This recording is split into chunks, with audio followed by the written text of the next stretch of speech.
One thing we firmly believe is a key element in developing high-quality professional development is to gather feedback from those who attend it. If you are a professional development provider, you've probably solicited feedback, often in the form of a survey. But you get a very different response to your questions if you ask for broader answers. We asked some teachers about their experiences with professional development throughout their careers, specifically about what works and what doesn't work. First, we asked them, what works?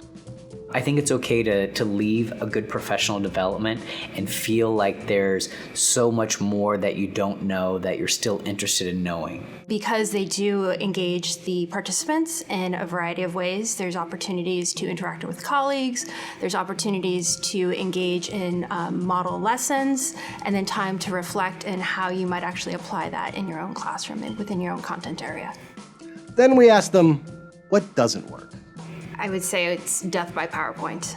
When a person giving the professional development just talks at you the whole time, which is, of course, a cardinal sin for teachers. I think we understand that's not how we would want to teach our class.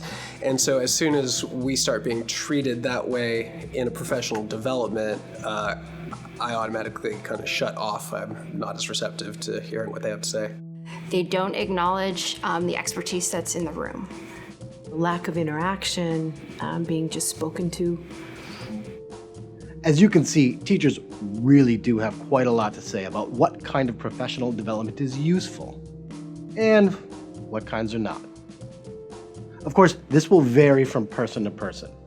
Nonetheless, you can glean a lot of information simply by remembering to ask. We've been gathering feedback like this for many years and using it to adjust the way we approach professional development, or PD as it is known. Over time, we have distilled what we, here in Teacher Professional Development, here at the California Academy of Sciences, feel are the essential principles of good PD. These principles are based on what we've learned from teachers as well as from education research.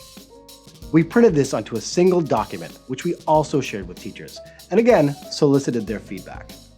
This is what they had to say. You're a facilitator, you create an opportunity for people to engage with activities, experiencing them as learners.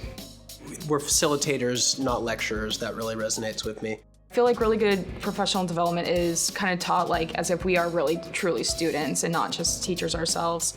This really encapsulates the approach that I take, which is never give a PD you wouldn't sit through yourself.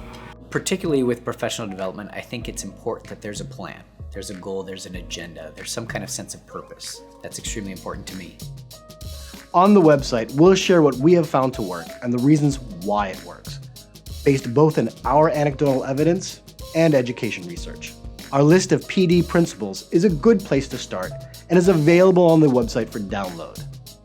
Throughout this website, we will be sharing resources, planning guides, and many other elements to help you construct a great PD session.